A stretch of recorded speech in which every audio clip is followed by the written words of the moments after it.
voy a hablar de las cláusulas de vencimiento anticipado en los contratos de préstamo hipotecario, de consumidores.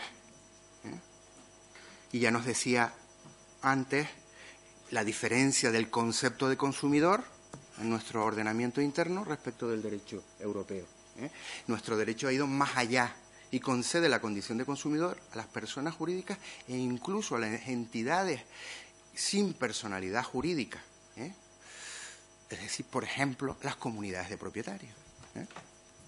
Bien, siempre que realicen la adquisición del bien o del servicio fuera de la actividad profesional o empresarial. Es decir, que sean destinatarios finales de los bienes. Con lo que se reproduce la polémica, sigue estando vigente la polémica tan antigua, creo que era el profesor de Castro que nos ponía un ejemplo muy llamativo. Es consumidor quien compra un vehículo de alta gama, no es consumidor el pequeño comerciante que compra una máquina registradora. Fíjense que con el concepto de consumidor que tenemos, se protegen a consumidores de alta gama y no a pequeños empresarios. Aunque el pequeño empresario, por supuesto, puede estar protegido hoy en día a través de el control de las condiciones generales. Las cláusulas de vencimiento anticipado han sido conocidas en nuestro ordenamiento desde el siglo pasado. Ya las mencionaba la ley hipotecaria de 1861, luego ya la ley hipotecaria del 46 y, posteriormente, la ley de enjuiciamiento en su artículo 693, reformado y cuyo contenido reformado veremos después, por la ley de reforma del año 2013. ¿De acuerdo? Además de eso, vimos antes que dentro del listado, de la lista negra de condiciones posiblemente abusivas, están las cláusulas de vencimiento anticipado abusivas. Bien, esto nos permite aproximarnos al tema diciendo que, en principio, las cláusulas de vencimiento anticipado no son nulas por sí, sino que están admitidas en determinadas condiciones por nuestro ordenamiento. Ahora bien, ¿cuáles son las condiciones de validez de esas cláusulas? Porque en algún momento nuestra jurisprudencia, nuestro Tribunal Supremo las ha declarado nulas. Hay una sentencia antigua ya, de 27 de marzo de 1992, que declaró nulas las cláusulas de vencimiento anticipado que se basaban en el impago de una sola cuota del préstamo. Era una sentencia que no estuvo suficientemente motivada, probablemente, porque venía a decir que la entidad de crédito, el banco, tenía que asumir el plazo y si había concedido un préstamo por 15 años tenía que esperar. Y hablaba de la estoicidad financiera. Esa sentencia es única en nuestra jurisprudencia, no sienta jurisprudencia, y fue inmediatamente modificada la doctrina la doctrina que no llegó a sentarse, las conclusiones que se recogieron, fue inmediatamente al año siguiente, y hay sentencias que dicen todo lo contrario, admitiendo la validez de la cláusula, en términos generales. Ahora iremos descendiendo a cómo se controla en cada caso particular. Bien, los requisitos de validez de las cláusulas de vencimiento anticipado, en términos generales, porque ya veremos que hay con contenidos diferentes, viene sentada ya en una sentencia muy conocida de 16 de diciembre de 2009. Ahí se nos decía que las cláusulas de vencimiento anticipadas serán válidas siempre que no sean, en primer lugar, siempre que no sean contrarias a la ley, la moral o el orden público, es decir, que estaban sometidas a la autonomía de la voluntad. Y con base en la autonomía de la voluntad se admitía ese tipo de cláusula. Ahora bien, nuestro Tribunal Supremo limitaba la validez de los pactos de vencimiento anticipado en dos casos. Con carácter general, Por un lado, con carácter general, declaraba la nulidad de los pactos que infrinjan normas imperativas. En este caso, por ejemplo, los que dejen enteramente a criterio del acreedor el vencimiento anticipado, por oposición a los que se remiten a condiciones objetivas. Pues serían contrarios al principio general del derecho contractual de que la validez y eficacia de los contratos no puede quedar al arbitrio de una de las partes, como señala, saben ustedes, el artículo 1256 del Código Civil.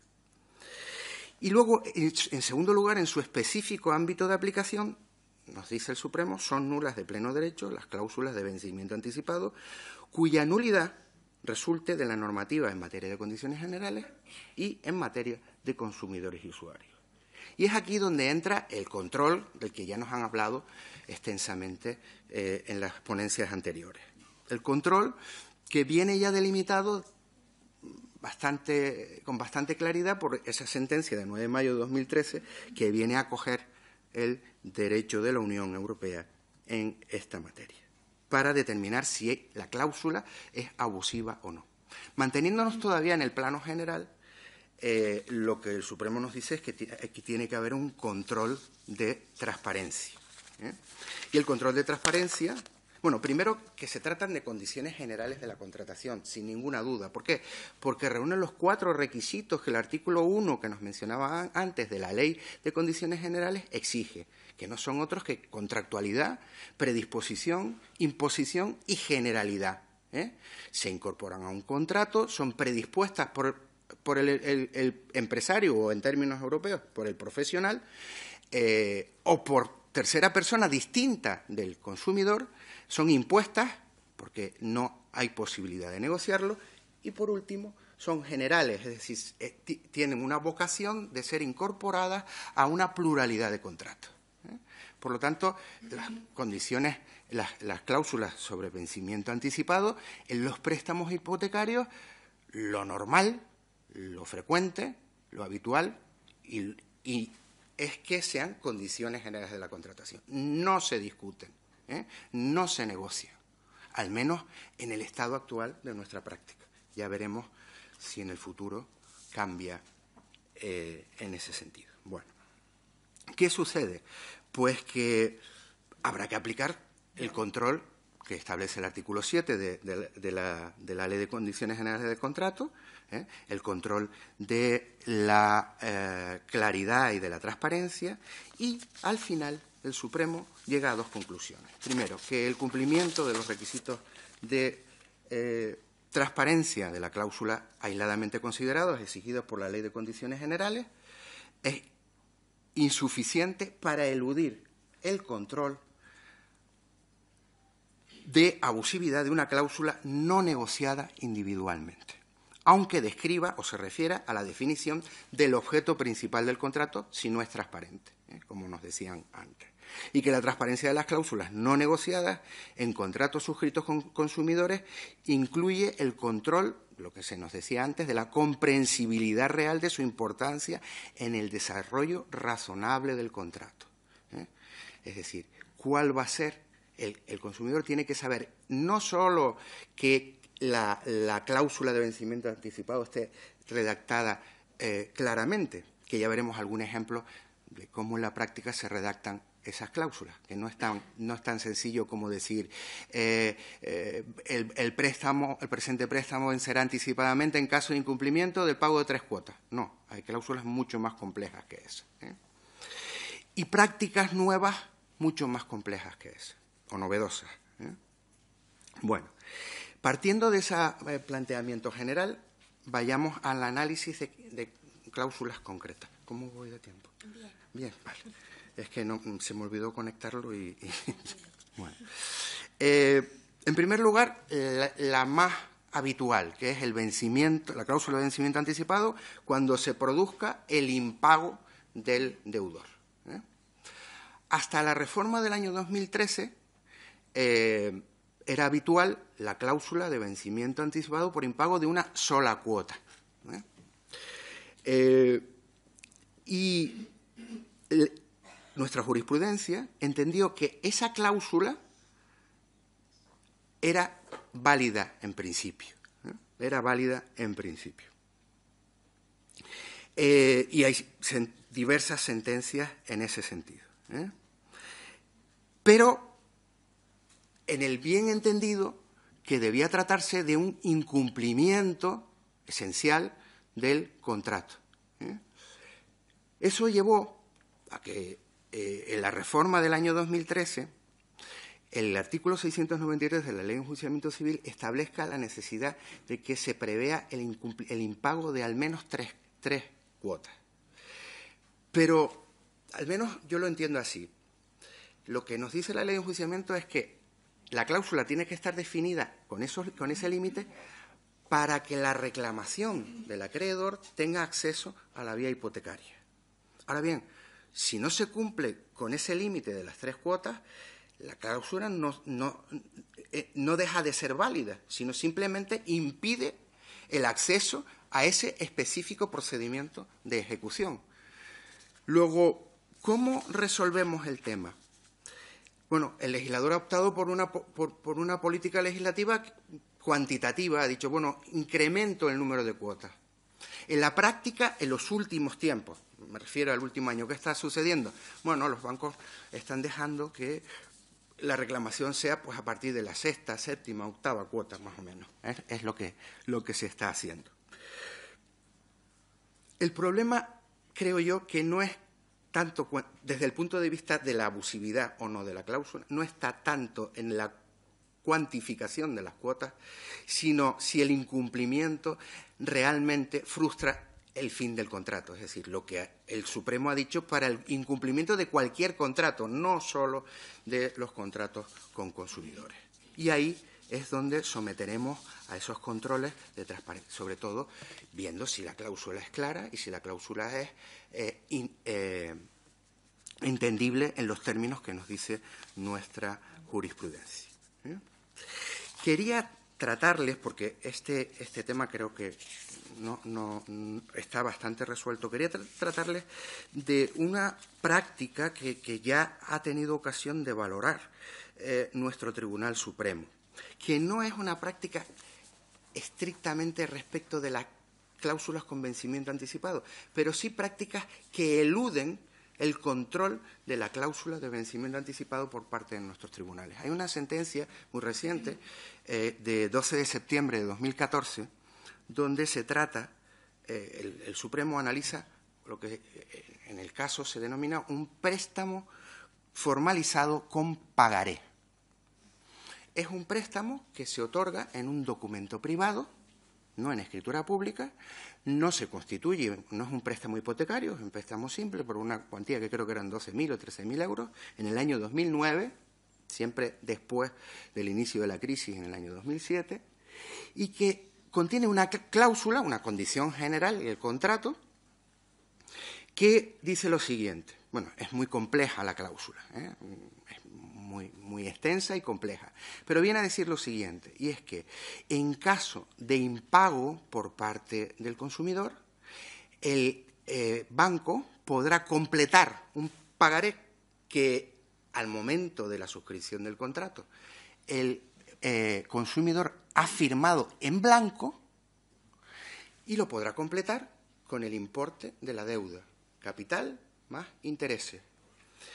¿Y qué ocurre? Que una vez que se produce el impago, el banco completa el pagaré y acude al juicio especial cambiario,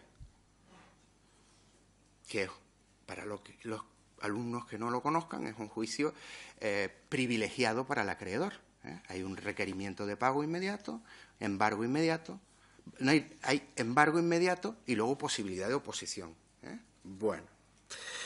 ¿Qué nos dice el Supremo? Con un voto particular, y luego me referiré al voto particular, muy brevemente. Bueno, desde el punto de vista de lo que nos interesa, que es la protección del consumidor, nos dice, primero, que la cláusula que establece ese pagaré es abusiva.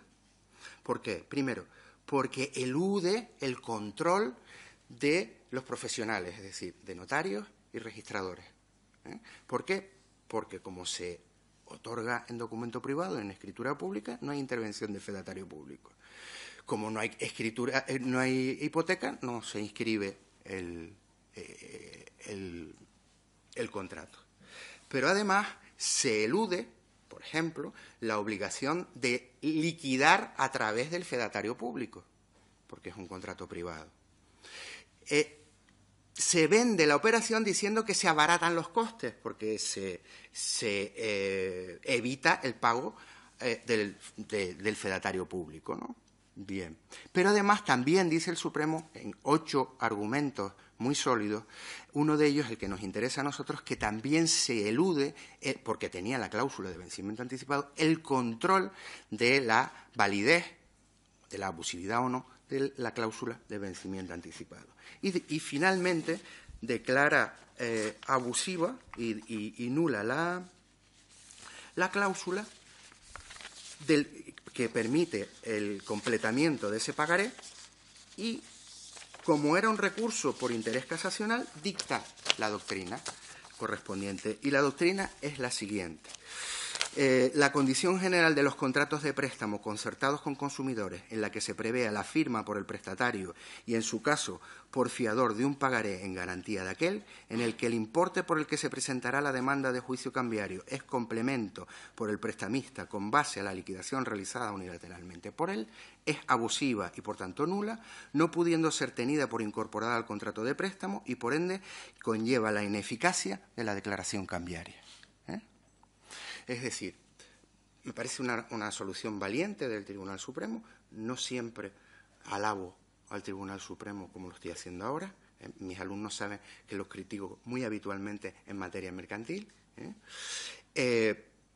Pero es valiente. Hay un voto particular de un magistrado, no voy a decir su nombre, ustedes lo buscan si quieren y lo leen.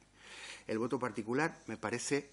El voto particular tacha de falta de fundamentación a la sentencia, de falta de rigor técnico y dice una cosa que a mí me parece muy llamativa. Dice, quienes van a acoger esta resolución con mayor alegría no van a ser los consumidores, sino los profesionales afectados. Porque con esta práctica se ahorran costes para el consumidor y, sin embargo, ahora va a haber que otorgar escrituras públicas, ¿no? Hombre, me parece que se olvida ese magistrado que ya son muchas las resoluciones de nuestras audiencias que están declarando nulos las cláusulas que imponen el pago de los gastos notariales al consumidor. O sea que tampoco es que a través de ese tipo de operaciones se consiga ningún ahorro para el consumidor. Bien. Y en todo caso me parece un voto particular muy poco fundamentado y me decanto más por la solución del Supremo. ¿Por qué? Porque al final lo que se consigue es eludir todos los controles y llegar a un juicio especial, privilegiado para el acreedor, como es el cambiario, donde los medios de oposición son extremadamente limitados. Y, por lo tanto, donde lo único que podía alegarse era el defecto, la excepción de incumplimiento del pacto de completamiento del pagaré, porque las cantidades incluidas en el mismo, por otra parte, son incluidas de forma unilateral por el banco y sin sometimiento a una liquidación por fedatario público. Bien. Otra cuestión que me gustaría tratar aquí es ponerlo sobre la mesa, porque no sé cómo se resuelve. Es una práctica nueva en cuanto a medios, ustedes sabrán más porque se ocupan de ello, ustedes como letrados de Ausbank, que es la siguiente. Con ocasión de la oposición a la ejecución hipotecaria, se alega por parte de la defensa del consumidor la abusividad de diferentes cláusulas. Por ejemplo, pues todas aquellas que hacen referencia a las comisiones, comisión de apertura, comisión de estudios, comisión de cancelación anticipada, etcétera, etcétera. Condiciones que hacen referencia a las condiciones económicas. Bien. Y se añade en la demanda, oiga, si yo no hubiera tenido que pagar todo lo que he pagado indebidamente con ocasión de estas cláusulas, entonces hubiera podido pagar las cuotas del préstamo y no se me hubiera vencido anticipadamente. Luego, que no se tenga por vencido el contrato, es decir, declárese la abusividad de todas las cláusulas que digo, que ataco, y además que no se tenga por bien vencido anticipadamente el contrato. No sé cuál va a ser la respuesta de nuestros tribunales.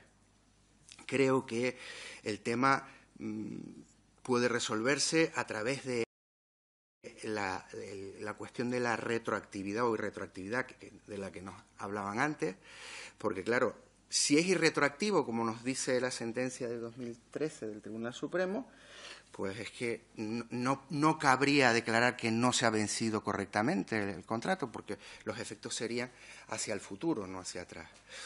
De todas maneras, comparto, en cuanto a la retroactividad, comparto algunas de las ideas que nos exponía antes el señor Velázquez Perelló, y sobre todo me llama mucho la atención que el Tribunal Supremo, y ahora lo critico, haya argumentado como un precepto donde no se produce los efectos Stum de la nulidad, el artículo 114 de la Ley de Patentes.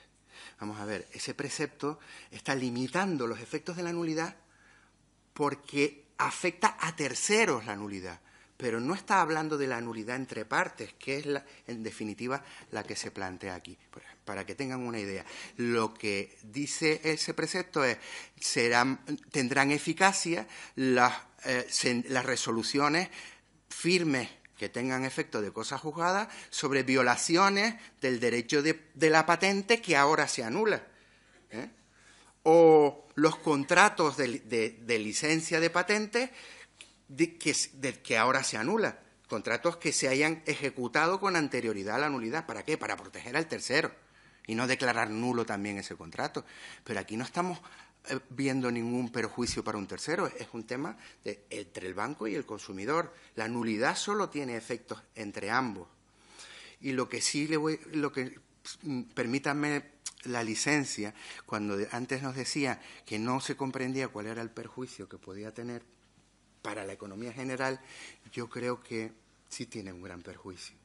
Vamos a ver, si todos los consumidores españoles reclaman, los que tengan cláusula suelo, pues sería un gran agujero económico para los bancos. Y al final, ¿quién va a cubrir ese agujero? Los contribuyentes, como lo hemos hecho hasta ahora. Luego sí va a haber un gran efecto para la economía. ¿Por qué? Porque al final a lo mejor tendríamos que cubrir esos pasivos como hemos hecho en los últimos años con las entidades de crédito, en un claro perjuicio para el contribuyente. No solo se ha perjudicado con la crisis al consumidor, sino también al contribuyente. Y esperemos que en crisis futuras, como ya ha dicho el Parlamento británico en un informe que hizo sobre la reforma del sistema financiero, la crisis financiera no recaiga nuevamente sobre el consumidor, porque ya no es creíble que las entidades de crédito son esenciales para el sistema económico actual. Algunas no lo eran tanto. Bueno, sigamos.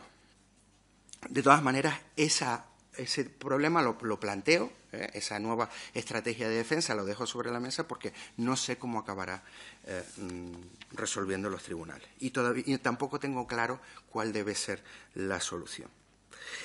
Pero hay otras cláusulas de vencimiento anticipado que no prevén como hecho desencadenante, no prevén el impago, sino que prevén el incumplimiento de obligaciones accesorias del contrato. Y en ese sentido, el Tribunal Supremo ha ido diciendo que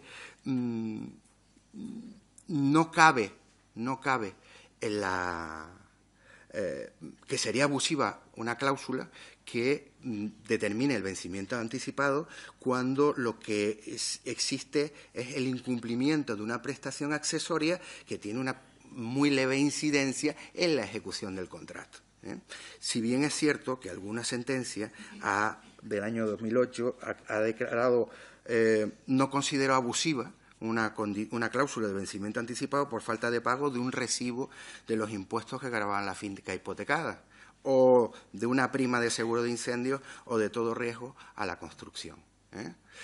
Bueno, yo creo que el Supremo, desde la vertiente actual y pasados unos años, creo que valoraría de diferente manera este tipo de cláusulas a lo que lo hizo en el año 2008, sobre todo con el presidente que ahora tiene la Sala Primera, que ya hace años que ha publicado y ha expuesto su tesis sobre la función social del juez español en tiempos de crisis económica.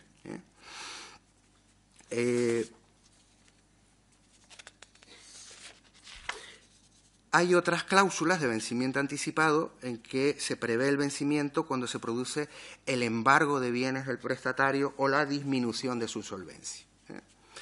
El Supremo lo que dice es que la cláusula es válida cuando lo que se trata es de un embargo, pero lo que ocurre es que la cláusula no se refiere a la insolvencia de la que habla el artículo 1129 como causa desencadenante, sino que habla del embargo y de la disminución de su solvencia. Y entonces ahí, dice el Supremo, se está otorgando una demasiada discrecionalidad a la entidad de crédito y debe entenderse, por tanto, que la cláusula es abusiva porque produce las manifestaciones que hizo en su momento el Supremo, lo hizo desde el punto de vista del desequilibrio contractual y, por tanto, resultaba ilícita por abusiva. Otro tipo de cláusulas de vencimiento anticipado condicionan ese vencimiento anticipado, por ejemplo, a la imposibilidad de inscribir la garantía hipotecaria en el registro. El Supremo también ha dicho que estas cláusulas son abusivas si no circunscriben la imposibilidad del acceso al registro a conductas debidas al consumidor. ¿Qué quiere decirse? Que no puede sostenerse que la no accesibilidad al registro se deba a conductas ajenas al consumidor. Imagínense que no se puede acceder al registro porque aparece un embargo que no ha constado en la nota simple o la certificación que ha emitido el registrador en el día en que se otorga la escritura de préstamo hipotecario y en el que se ha adquirido el bien que se va a hipotecar de un tercero. Es decir, el consumidor compra y en el mismo día, en la misma notaría, se le otorga el préstamo hipotecario, el préstamo con constitución de la garantía hipotecaria para adquirir ese bien. Y el vendedor oculta que hay un embargo pues que supera el valor del bien. Que la hipoteca puede acceder, sí, pero con el embargo previo que hay una preferencia del derecho. Esa es una conducta del tercero que no puede hacerse recaer sobre el consumidor. Por lo tanto, el consumidor solo podrá afectarle esta cláusula de imposibilidad de acceso al registro cuando esa imposibilidad se deba a su propia conducta. Hay otras muchas cláusulas que tienen otros contenidos y ya terminamos, ¿no? Solo quería tratar un último tema que ya sé que desde el punto de vista de la protección del consumidor no se suele tratar, pero a mí sí me gustaría tratarlo por lo siguiente, porque creo que también tenemos que tratar al consumidor desde el punto de vista de una protección general por parte del sistema y no solo frente a los bancos. Me refiero a cuál es el efecto de la cláusula de vencimiento anticipado o la situación del vencimiento anticipado en las situaciones concursales del consumidor, cuando el consumidor es declarado en concurso. En principio, el artículo 61.3 de la ley concursal dice que no tendrán efecto, no se tendrán por no puestas las cláusulas que prevean la resolución del contrato por causa de la declaración del concurso. De todas maneras, es discutible que esa prohibición sea aplicable a nuestro caso. ¿Por qué? Porque estamos hablando de préstamos hipotecarios y la mayoría de las sentencias de nuestro Tribunal Supremo ha dicho que nos encontramos ante un contrato real de carácter unilateral. Y esa prohibición se prevé para los contratos bilaterales pendientes de ejecución en el concurso. Pero de todas maneras, la propia ley concursal admite que la cláusula de vencimiento anticipado no pueda preverse como con ocasión de la declaración del concurso. Y permite luego en el artículo 68 rehabilitar aquellos contratos de préstamo o de crédito vencidos anticipadamente en los 3 meses anteriores a la declaración de concurso, siempre que el acreedor no se oponga y no haya iniciado la ejecución. En definitiva, se deja al control de la Administración judicial y, por supuesto, del juez del concurso el que se pueda continuar o no.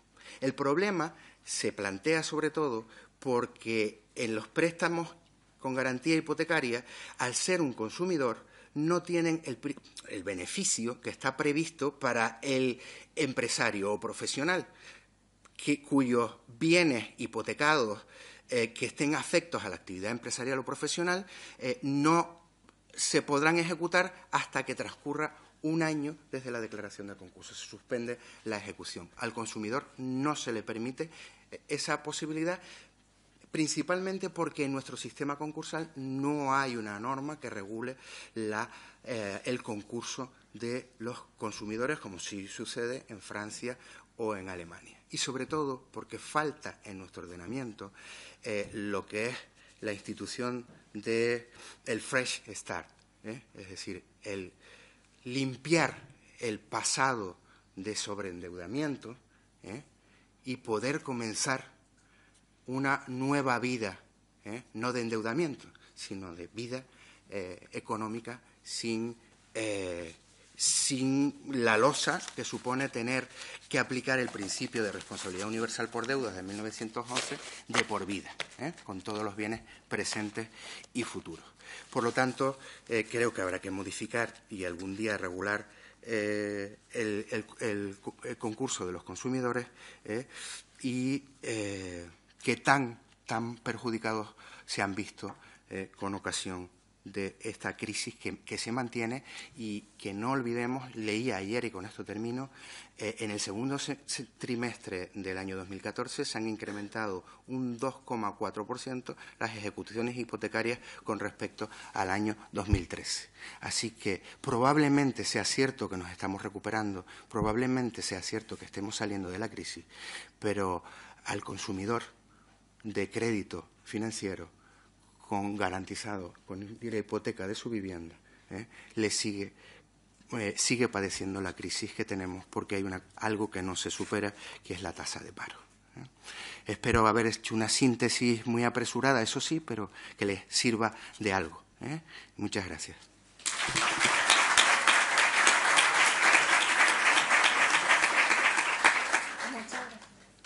Muchas gracias, don José Luis. Absolutamente fructífera y provechosa la ponencia.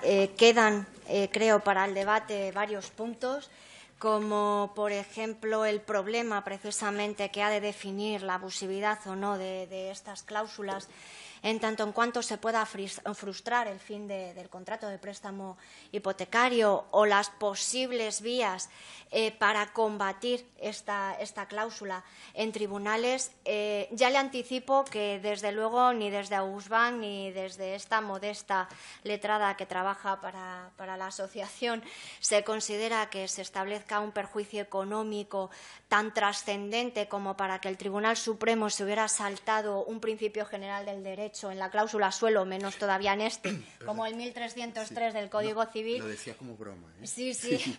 No es que haya crisis, me parece que el argumento me parece que no es de recibo. Sabemos también del voto discrepante del magistrado, cuyo apellido todos conocemos, y de sus antecedentes, y mucho más nos tememos que de sus futuros votos en sentencias semejantes. Y queda también como argumento muy sugerente y sugestivo precisamente la protección del consumidor en el derecho concursal, que yo creo que es una materia pendiente de nuestro legislador, efectivamente. Y pasamos ya a saber las incidencias más habituales en el procedimiento ejecutivo de ejecución hipotecaria, que don Daniel Álamo, desde su atalaya privilegiada como juez precisamente de la cosa, que se diría, nos puede ir aclarando y, sobre todo, con qué se encuentra día a día en estos procedimientos y la forma de resolverlos del juez a pie de calle. Muchísimas gracias. Gracias, Almudena. A la actividad AUSBAN por contar conmigo, a Jerónimo Barrera, y también a ustedes, como no, por su presencia en el día de hoy. El objeto de mi exposición, con la evidente limitación del tiempo, es hacer un análisis sucinto de algunas incidencias que se producen en el curso de las ejecuciones hipotecarias. Pero para abordar esta cuestión resulta ineludible hoy en día acudir a la jurisprudencia del Tribunal de Justicia de la Unión Europea, y en concreto las sentencias de 14 de marzo de 2013 y 17 de julio de 2014. A raíz de estas sentencias, y a tenor de la grave situación de crisis económica que sufre nuestro país desde hace años, se han producido unas reformas legales. Estas reformas legales suponen la confirmación de los principios comunitarios de eliminación del clausulado abusivo, de actuación judicial de oficio y de la protección, evidentemente, del interés del consumidor para adecuar la legislación española a la jurisprudencia comunitaria. Dichas reformas, además, es evidente tener estas resoluciones que ni siquiera principios como la tutela judicial privilegiada, la seriedad del crédito o la singularidad de los diferentes arquetipos procedimentales nacionales, como es en este caso la ejecución hipotecaria, pueden solapar la debida protección del consumidor. En el marco actual de un derecho moderno, regido por la defensa de los intereses del consumidor y de la primacía de la que goza el derecho de la Unión Europea, es inexcusable observar estas incidencias bajo el prisma del equilibrio contractual, marco ineludible al que deben ajustarse necesariamente las relaciones contractuales entre un profesional y un consumidor. Así que, partiendo de estas ideas previas y con esta perspectiva, el objeto de mi exposición se centrará intentaré ser lo más concreto que pueda en la rehabilitación del préstamo, la liquidación unilateral del acreedor, para posteriormente analizar los intereses y comisiones abusivas. La rehabilitación del préstamo constituye un derecho, una facultad que tiene el deudor hipotecario, que se introdujo por la Ley de Enjuiciamiento Civil del año 2000 en el artículo 693 en su apartado tercero y que ha sido objeto de modificación por la vigente Ley 1/2013 de 14 de mayo. Supone un derecho muy positivo, ya que constituye evitar la continuación de la ejecución y el enorme quebranto y merma que para el patrimonio del deudor supone una ejecución hipotecaria. Pero incluso es un derecho que redunda en favor de la entidad bancaria, ya que si analizamos su comportamiento bajo un parámetro de honradez, lealtad y de buena fe, su interés debe ser cobrar la deuda lo antes posible, más que querer la continuación de la ejecución. Aquí debemos contemplar en este artículo dos supuestos diferenciados. Primero, la posibilidad de restablecer el préstamo con independencia del uso del inmueble hipotecado, es decir, sea o no una vivienda habitual, para lo cual se requiere el consentimiento del acreedor. En segundo lugar, una segunda posibilidad para el caso de vivienda habitual es la posibilidad de liberar, de rehabilitar el préstamo, pero aún sin consentimiento del acreedor. Para ello, el deudor tendrá que abonar la totalidad de la deuda, sino simplemente el pago de la cantidad que deba hasta ese momento, más intereses y costas. Es evidente que la finalidad del legislador al introducir esta posibilidad de rehabilitar el préstamo hipotecario es lograr, evidentemente, la protección de la vivienda familiar, lugar de desarrollo de la vida privada y que satisface la necesidad básica de la persona.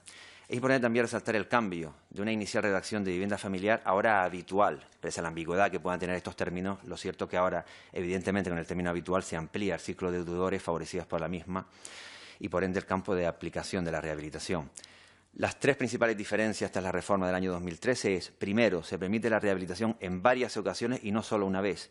Segundo lugar, anteriormente se exigía que transcurrieran 5 años para poder ejercer la rehabilitación, mientras que ahora se reduce a 3 años. Además, en tercer lugar, se establecen unos límites a las costas, remitiéndose al límite del artículo 575.1 bis, en beneficio del deudor. Es evidente necesariamente que el deudor acuda a los presupuestos de dicho artículo para poder acudir a la misma. Pero también en nuestra jurisprudencia podemos encontrar supuestos interesantes, que tienen en cuenta algo más que el tenor literal de la ley. Así, por ejemplo, la sentencia de la Audiencia Provincial de Gerona 412-2013 acepta la rehabilitación de un préstamo, pese a que no se trataba de una vivienda habitual, y ello en virtud de los actos propios de la entidad, el principio de buena fe y de confianza legítima, ya que la entidad extrajudicialmente sí había aceptado la rehabilitación. Otra cuestión relevante respecto a la rehabilitación del préstamo se refiere al ámbito subjetivo. Se ha planteado por la doctrina si el ejercicio del derecho de rehabilitación corresponde únicamente al deudor hipotecario o al deudor o al hipotecante no deudor o al tercer poseedor hipotecario. Aquí existen dos doctrinas, una más restrictiva, centrada en la sentencia de la Audiencia Provincial de Zamora de diciembre de 2007, que entiende que únicamente y a tenor expreso de la ley le corresponde al deudor hipotecario y no al resto de personas que intervienen en la ejecución. Sin embargo, una segunda interpretación más amplia, basada en la finalidad, en una interpretación finalista y axiológica de la norma, que es la de evitar la pérdida de la vivienda, amplía dicha posibilidad, al entender que el concepto deudor que utiliza dicho artículo se refiere tanto al tercer poseedor como a los demás. La posibilidad, además, se refiere en base a algunos artículos como el 662, que permite la liberación del bien hipotecado para el tercer poseedor, y 686. Si se admite que el tercer poseedor ocupe la posición procesal de forma pasiva en la ejecución hipotecaria, también debe permitírsele al mismo tiempo esa facultad positiva en un justo equilibrio de posiciones procesales en la ejecución hipotecaria. Pasando a la liquidación unilateral por el acreedor. Otra cuestión relevante que ocurre en las ejecuciones hipotecarias reside en la liquidación unilateral, que puede ser el acreedor en la demanda ejecutiva. Ello es importante, evidentemente, porque va a determinar las cantidades que objetivamente van a tener que ser sufragadas por el deudor. En principio, la regla general tendría que ser el pacto común de ambas partes para que quede determinada cuál es la cantidad que al final se va a tener que pagar. Sin embargo, el pacto unilateral de deuda, pacto de liquidez, debido a la complejidad técnica muchas veces de las operaciones, es muy frecuente en el tráfico jurídico económico, contratos de cuenta corriente, hipotecas de máximo, incluso préstamos de intereses variables y amortizables por cuotas.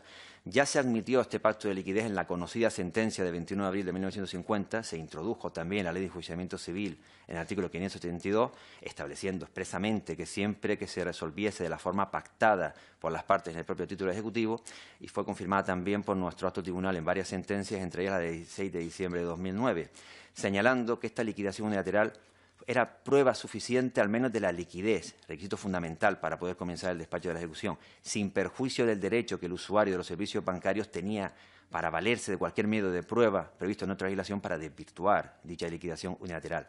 Pero la cuestión incluso llegó al Tribunal Constitucional, que en dos sentencias de 10 de febrero y 2 de marzo del 92 estableció que dicho saldo de cuenta a través de la liquidación unilateral del acreedor se tenía por líquida y que no es que tuviese una presunción de veracidad, tiene una presunción para el despacho y admisión de la demanda ejecutiva sin perjuicio de esa oposición. Y es precisamente sobre la base de esta posible oposición y defensa la que el Tribunal de Justicia de la Unión Europea estableció al analizar la cláusula de liquidación unilateral que no era abusiva siempre que no se viese vulnerado o limitado el derecho del deudor. Conclusión también a la que se llegó en las conocidas jornadas del Consejo General del Poder Judicial de 8 de mayo de 2013, señalando que la defensa era un elemento básico para entender la no abusividad de dicha cláusula. Evidentemente, el deudor, por tanto, tiene la posibilidad de oponerse a la misma. Si bien en las reclamaciones ordinarias se limita esta posición o se ha hecho referencia por la doctrina a varias vías, el propio Tribunal Constitucional aludió a la de la pluspetición. Y en el caso concreto de las ejecuciones hipotecarias, el artículo 695, primer apartado, segundo párrafo, establece una vía específica para oponerse, en el caso de garantías de saldos de cuenta corriente, pudiendo alegar el error en la determinación de la cantidad exigible. Esto es lógico, evidentemente, no tener que remitir a un deudor a un procedimiento declarativo para una cuestión de simple error en la determinación de la liquidación. Pero debemos distinguir lo que es un error en la determinación de la liquidación unilateral de lo que sería un verdadero supuesto de cláusula abusiva, que sería la introducción en esa demanda, en esa cuantía que se reclama, de conceptos como intereses de demora o comisiones, lo cual sí nos llevaría al supuesto de cláusulas abusivas y que dicha alegación tuviera que oponerse a través del nuevo apartado introducido en el 695 a través de la ley del 2013. Precisamente sobre las comisiones y los intereses abusivos tenemos que distinguir entre lo que son los intereses de demora, los remuneratorios y las comisiones. Una de las cláusulas más habituales en las reclamaciones bancarias lo constituye los intereses de demora, que es evidentemente un impago, un modo de sanción o de compensación de la entidad ante el impago del deudor. Sin embargo, una cosa es que la entidad tenga derecho a cobrar dicha percepción, que nos encontramos afuera del plan de desenvolvimiento normal del contrato, y otra que se establezcan unos porcentajes elevadísimos. En la práctica, desde hace años se observaba por los tribunales que estos porcentajes iban entre el 25 y el 30%. En algunas ocasiones llegaban incluso al 10%. Aún 10 veces superior al interés nominal correspondiente. Algunos juzgados intentaron para intentar luchar contra esta situación injusta que se producía, acudir a la ley de usura, pero que en todo caso se entendió por nuestra jurisprudencia que solo se podía aplicar a los intereses remuneratorios y no a los intereses de demora. La cuestión más bien tenía que examinarse desde el punto de vista del desequilibrio contractual y la condición de consumidor y profesional. Y es por ello que el artículo 85.6 del Real Decreto Legislativo 1/2007 califica como abusivas aquellas cláusulas que imponen una indemnización desproporcionadamente alta al consumidor. Y es más, la condición, la situación de supuesto de hecho para la aplicación de esta normativa de cláusulas de demora parte evidentemente de que se den los supuestos de hecho propios de la aplicación de la misma. Relación profesional-consumidor, situación de desequilibrio que produce un perjuicio en favor de una de las partes y que va en contra de la buena fe. Y ello, por ejemplo, lo evidencia algunas resoluciones como la Audiencia Provincial de Barcelona, que en su resolución de 28 de enero de 2013 excluye de la posible aplicación de eliminación de los intereses de demora de una promotora inmobiliaria, aclarando que no tiene dicha condición porque dicha operación no satisface una necesidad personal, sino una actuación empresarial. Para efectuar este control, algunos juzgados hacíamos, ante la falta de un tipo concreto, acudíamos a otros parámetros que establecían en la ley. Por ejemplo, el porcentaje del 2,5 de interés legal de la Ley de Crédito de Consumo, la anterior 7/1995, y también algunos juzgados acudían a la Ley de Morosidad en las transacciones comerciales del año 2003, el legal más 7 puntos. Otro problema que también se daba en la práctica era la extensión de los intereses de demora. Si se aplicaban sobre toda la cantidad deudada, toda la cantidad completa, también sobre los intereses, la parte pendiente, aunque algunas resoluciones ya ponían el acento en este carácter abusivo, por ejemplo, la Audiencia Provincial de Vizcaya, en resolución de 27 de junio de 2008, sin embargo, era un tema controvertido. Pues bien, la reforma de la Ley 1/2013 ya establece en su artículo 114 que el máximo, el tope, se ciñe en el 3 veces el interés legal del dinero y que solo se podrá devengar sobre el principal pendiente de pago. Y además, que los intereses de demora no pueden ser a su vez capitalizados para incrementar, evidentemente, la deuda a pagar por el deudor. Añade más una disposición transitoria segunda que establece que los procedimientos de ejecución o de venta notarial anteriores a la entrada en la ley y que sigan despachándose, se procederá a un recálculo de dicha cantidad en un traslado por plazo de 10 días. Sin embargo, esta reforma del artículo 114 de la hipotecaria de la Ley 1/2013 no ha despejado algunas dudas doctrinales. Un primer problema, ¿qué ocurre con el resto de préstamos? ¿Qué ocurre con los supuestos en los que no se trata de una vivienda habitual? Lo cierto es que a tenor de la jurisprudencia del Tribunal Europeo, todos los contratos en los que existe una situación de desequilibrio y se den los supuestos de un profesional deudor tienen que ser objeto de control y tiene que producirse el supuesto de eliminación de las cláusulas abusivas. Debemos recordar en este punto que el Tribunal de Justicia de la Unión Europea ya señaló que para valorar la abusividad de las cláusulas de interés de demora teníamos que comparar el interés pactado con el interés legal, si se adapta a la legislación de los objetivos que el interés de demora persigue en España y además que éste no vaya más allá de lo necesario para alcanzarlo. Pero es que además el Tribunal de Justicia de la Unión Europea, en las sentencias de 1 de abril de 2004 y 3 de junio de 2010, dijo claramente un principio básico en esta materia, que es al juez nacional a quien le corresponde determinar el carácter abusivo, y ello en virtud de las circunstancias del caso, del contrato y de la buena fe y desequilibrio que se produce efectivamente en cada caso. En búsqueda de un porcentaje, algunas juntas de jueces, por ejemplo la de Barcelona, de 4 de abril de 2013, se aventuró a establecer de forma fija el porcentaje de 2,5 del interés legal. Contradictoriamente, la Junta de Jueces de Castellón, sin embargo, entendió que debía aplicarse en todos los supuestos, no solamente el de vivienda habitual, el supuesto del 3 veces el interés legal del artículo 114, mostrando la discrepancia doctrinal. Otro segundo problema que subsiste pese a la redacción del artículo 114 es la integración o no de la cláusula.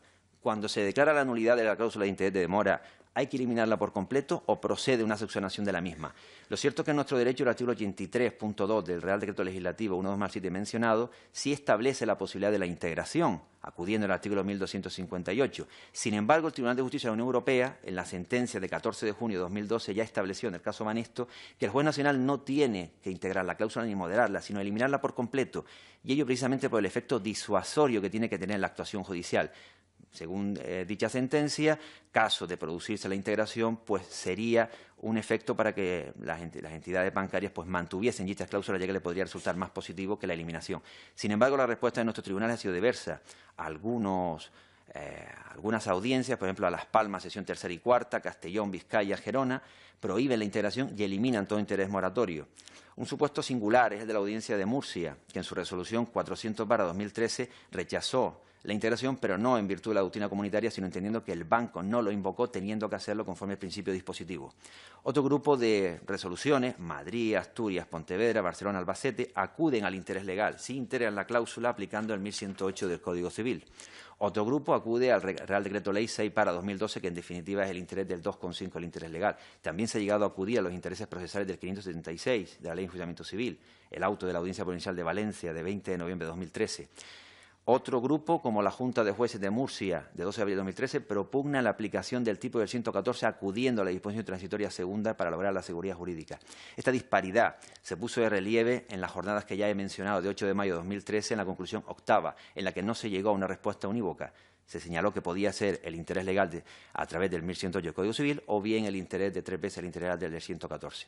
También se le efectúan críticas doctrinales desde el punto de vista de la precisión técnica a la redacción de la ley. Primero, porque se olvida de hacer expresamente la mención a la referencia temporal. Nos referimos al interés en el momento de contratar, de su incumplimiento, de la entrada en vigor de la ley. Se alega además que esta disposición transitoria, el legislador realmente no está contemplando los supuestos de una declaración de nulidad, sino simplemente los supuestos en los que se haya presentado la reclamación y antes del despacho se compruebe por el órgano judicial la existencia de ese interés que va más allá del tope legal establecido. Como bien saben ustedes, un juzgado de Marchena ha planteado una cuestión prejudicial sobre este punto, entendiendo que esta disposición transitoria segunda es contraria al derecho comunitario. En todo caso, aparte de cuestiones doctrinales, tenemos que tener en cuenta que el 695, a raíz de esta reforma, ya sí permite la oposición del deudor en el procedimiento de ejecución hipotecaria sin tener que remitirlo a un procedimiento declarativo por la vía del 698, como ocurría anteriormente, aunque tampoco es que la elimine, con lo cual el deudor incluso tendrá la posibilidad de acudir a ambas. Dicho supuesto tendrá que articularse a través del supuesto, en mi opinión, de que se hubiese determinado la cantidad exigible. Si bien algunos órganos judiciales, por ejemplo, un juzgado de Lanzarote, el año pasado creo recordar, ante una cláusula abusiva de interés de demora produjo la eliminación de la ejecución hipotecaria completa, yo más bien creo que deberíamos encuadrar el supuesto de anulación de la cláusula de interés de demora a través de este segundo apartado, que hubiese determinado la cantidad exigible, reduciendo y eliminando la cláusula abusiva, como dice el Tribunal de Justicia de la Unión Europea, pero continuando, evidentemente, la ejecución por el resto. Y así algunos autores, como Martínez de Santos, establecen lo mismo. Otro supuesto también problemático es la disposición transitoria cuarta de la ley, que establece un plazo preclusivo de un mes para poder proceder a la oposición. Debemos partir que, desde luego, este plazo preclusivo que se establece para el deudor es distinto de la actuación judicial de oficio, que por imperativo del derecho comunitario le obliga a la eliminación del clausulado abusivo, y ello más bien por una finalidad, no solamente del interés concreto de cada particular, sino por el interés general de todo consumidor en la eliminación, y por, como ha dicho el Tribunal de Justicia de la Unión Europea, lograr un campo, un mercado uniforme, alejado de cláusulas abusivas. Y me gustaría mencionar la sentencia del Tribunal Europeo de 21 de noviembre de 2012, caso Cofidis, y la de 6 de octubre de 2009, caso Asturcom Telecomunicaciones Sociedad Limitada, que establecen expresamente que a efectos y bajo el prisma del derecho comunitario, ni el principio de preclusión ni el Instituto de Cosas Juzgadas limitan su superposición.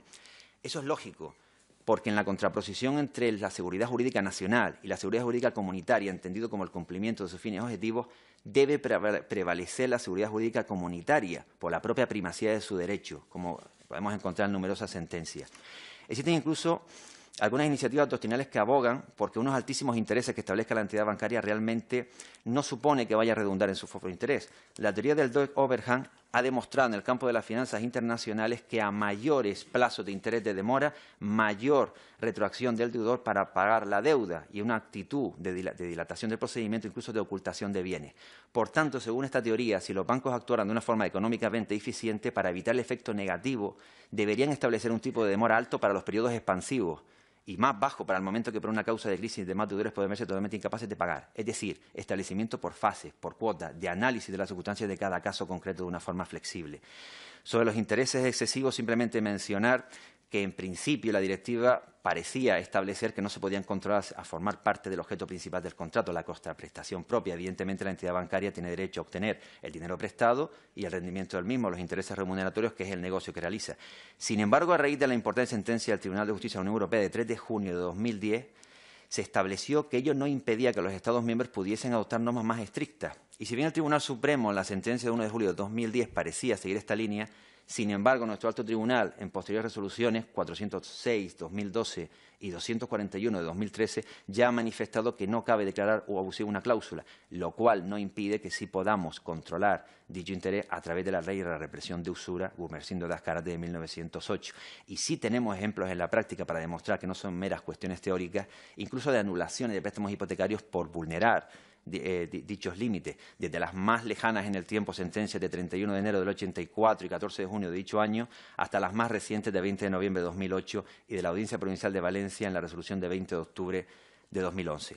Respecto a las comisiones abusivas, simplemente señalar que junto con los intereses de demora también pueden aparecer conceptos como cláusulas de penalización, comisiones de gestión, de impago, de descubierto, que en todo caso se pueden sumar o no al interés de demora y que evidentemente suponen el incremento de la cantidad que tiene que pagar por el deudor.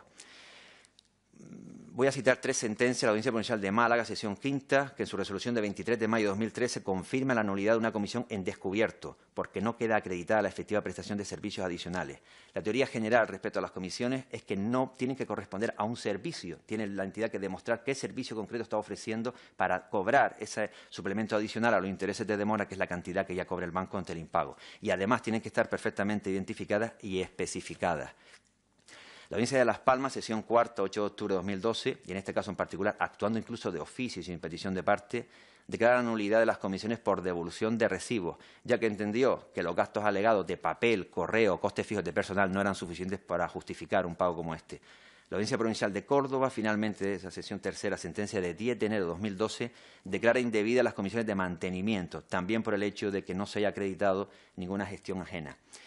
A tenor de lo dicho, creo que podemos concluir que toda reforma legal, siempre que mejore la situación anterior del consumidor, es loable, pero tenemos que seguir mejorando en favor de un verdadero equilibrio contractual del que estamos todavía lejos de llegar, sobre todo por algunas situaciones como las de esa adjudicación por parte de la entidad bancaria, pese a haberse pactado un determinado valor de tasación en su momento por una cantidad inferior entre las partes, siendo así que se trata de un profesional y de un deudor.